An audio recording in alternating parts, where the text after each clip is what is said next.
So, this week on Make It With Wood, I will be building doggy bunk beds for my sister, who asked me if I could build some sort of bed for 2 dogs to sleep on.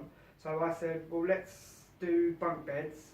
One of the dogs already jumps up on top of a carry case that she has, so we'll make it the same height as that, around the same width and the same depth as that, which we have done and come up with this. We've added a staircase on the front, just they can go up on the staircase if they don't want to jump up.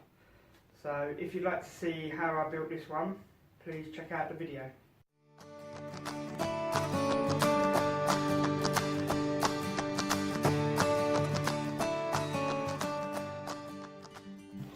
So I started with 1/2 inch ply that I ripped down on my table saw to make it easier to work with. And this is not a full sheet. I have a hardware store that cuts it in half when I purchased the wood. And I've decided that I would use the Mitre saw to make the cuts on the length of the board, as I don't have a crosscut sled big enough.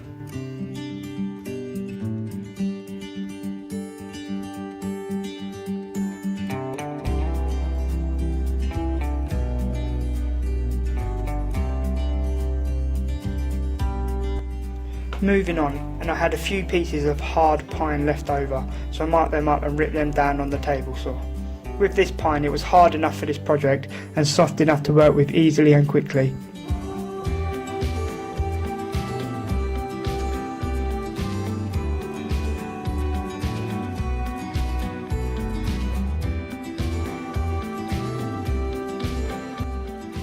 I'm going to use a dado in the bottom and a rabbit in the top to accept both the top and bottom bunks. I clamped a few boards together and began to cut the dados, then moving it around to cut the rabbits.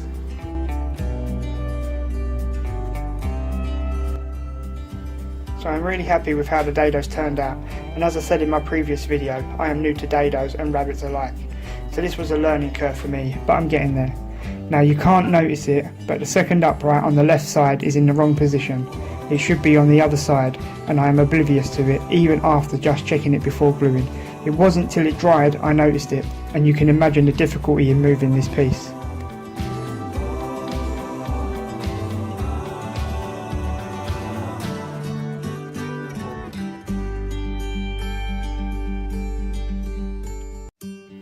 Now the trim around the bottom and the top again was no real science, just what looked right, and I think I went with around 10 centimeters high, which was just actually eyeballing it with the bunks.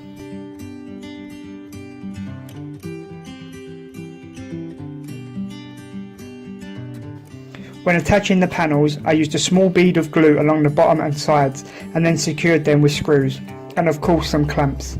I just simply repeated this process around the top and bottom bunks.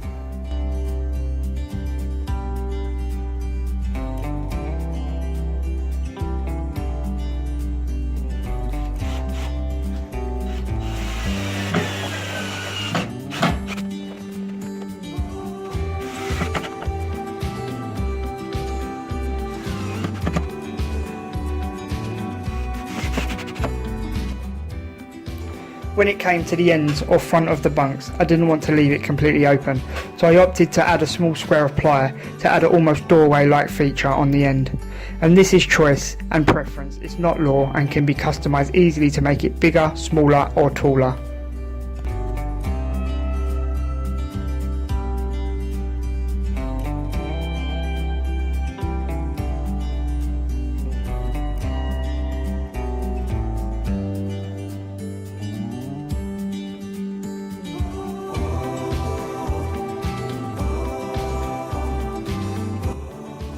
Okay, so onto the stairs, and I made a template of the stringers from a piece of 5mm plywood and traced it onto a 1/2 inch ply sheet, then used the bandsaw to cut it out. And as you may know, I currently don't own a bandsaw in my shop, so I commandeered my dad's one for a short while.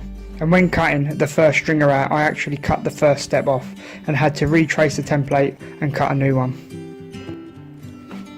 So I have my stringers cut and I have all my threads ready. It's time to attach them to the stringers. And as my stringers are angled on the back side, clamping would be near impossible, so I screwed the threads down and repeated this for each step.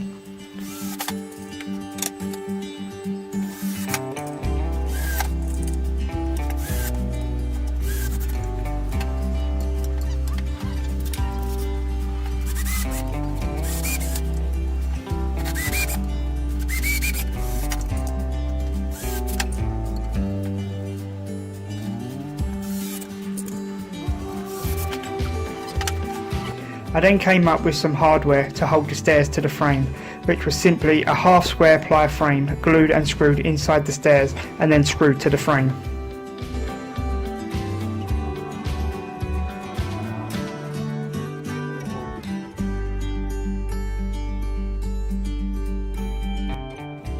For the rails, I had some square length of what looked like treated pine, which were perfect for this, and it's crazy how some offcuts are just perfect for the next project, so I'm now keeping 90% of all offcuts for a while to see if the next project is for them. Now the spindles I toyed with for a while, and while regular circle spindles are nice and almost traditional, I decided that square spindles were the way to go in tying in with the rest of the project, and actually looked really nice. I was only going to add one spindle on each step, but I decided to add two, and I just glued them in, no clamps. As you can see, where would they go? I just pushed down hard and pulled towards the rail, and that worked.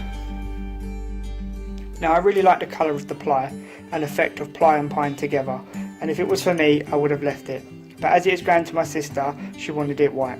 So I used a Dulux white undercoat, which took 2 coats till it was covered, and some places it needed a third, so I covered the whole bed again. And painting the spindles would have been a lot easier off the stairs as a point for next time.